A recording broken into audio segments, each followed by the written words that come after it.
sort of thinking about how about getting some sort of airborne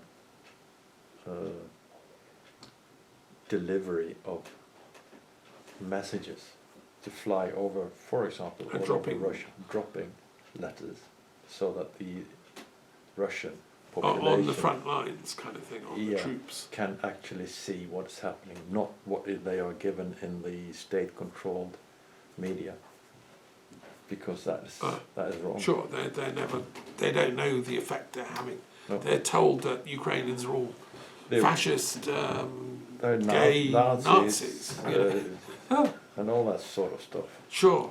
Well, I mean,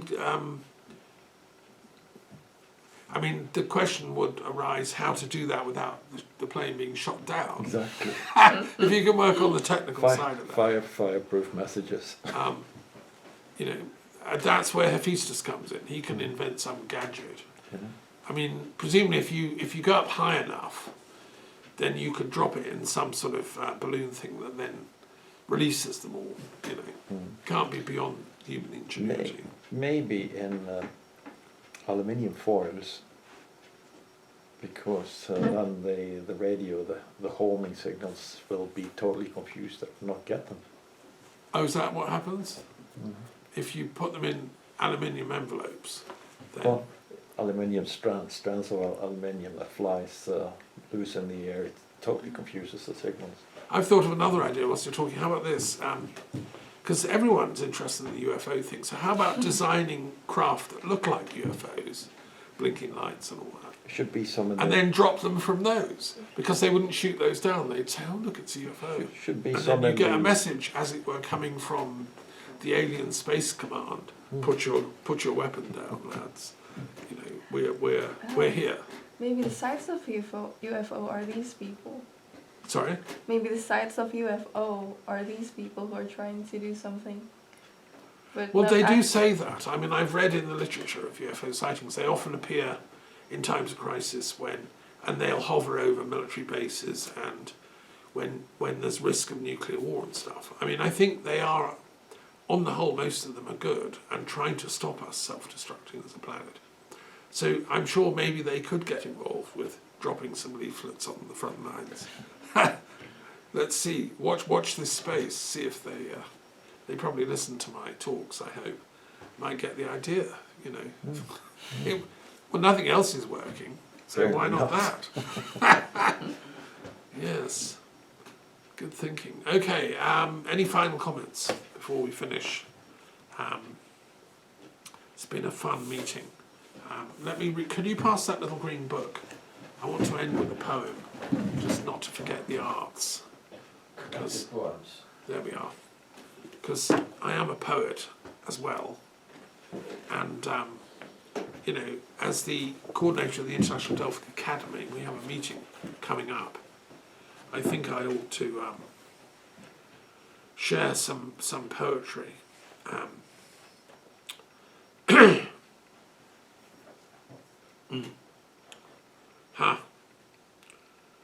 Oh dear. Well, here's a poem. This is called Lost Teachings of the Goddess. So I wrote this a way back.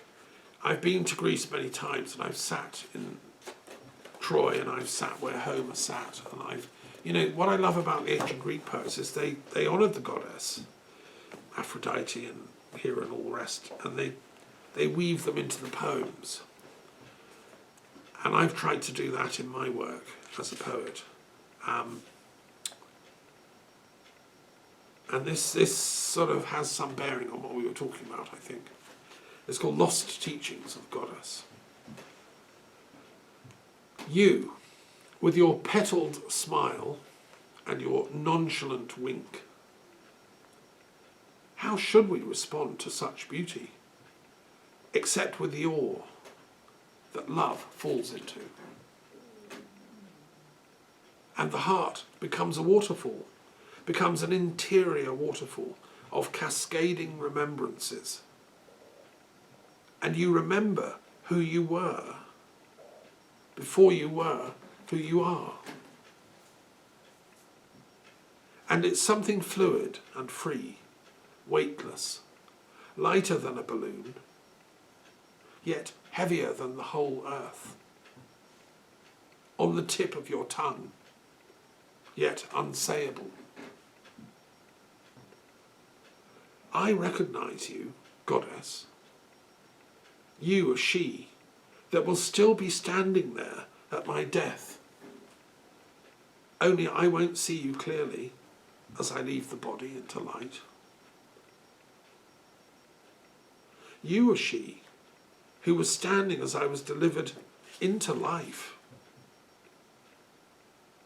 You are the one who makes the linkages between past and future, who stands there threading beauty in each stitch of time, like a tiny bustling ant trail of meanings.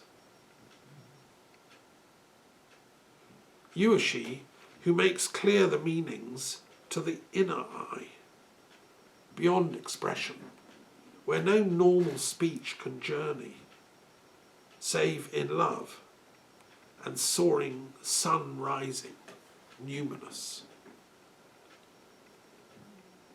Before such beauty, we can only stutter and stare, and stamp our feet, and snort like bulls, charging at we know not what, that flashes redly at us. Yet, we're stuck and speared and bleeding, but we'll go down proudly in our glory, heaving and racking our brains. Your spells are raging all at once like fireworks, like the elements in autumn, changing, melding, moulding meanings, piling high like leaves. You are falling jewels. Before you, we can do nothing but simply stand and say, holding out our hands, I am here. I am home. You are the changeling. You are the dappled sky, cloud streaked, rain, sun, alternating, swirling. You are the changeling.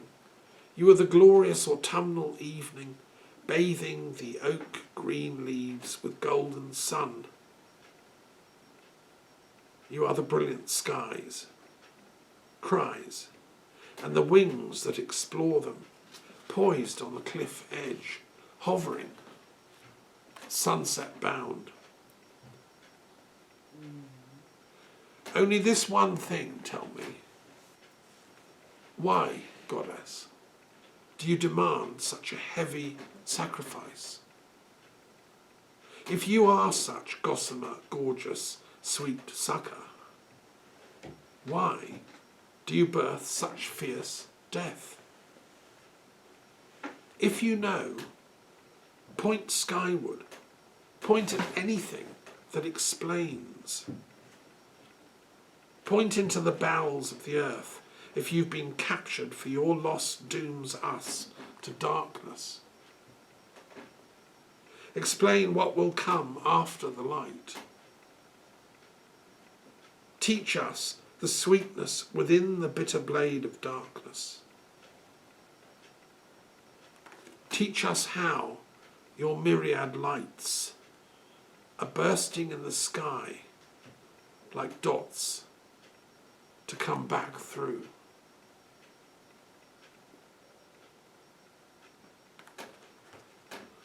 Lost teachings of the goddess.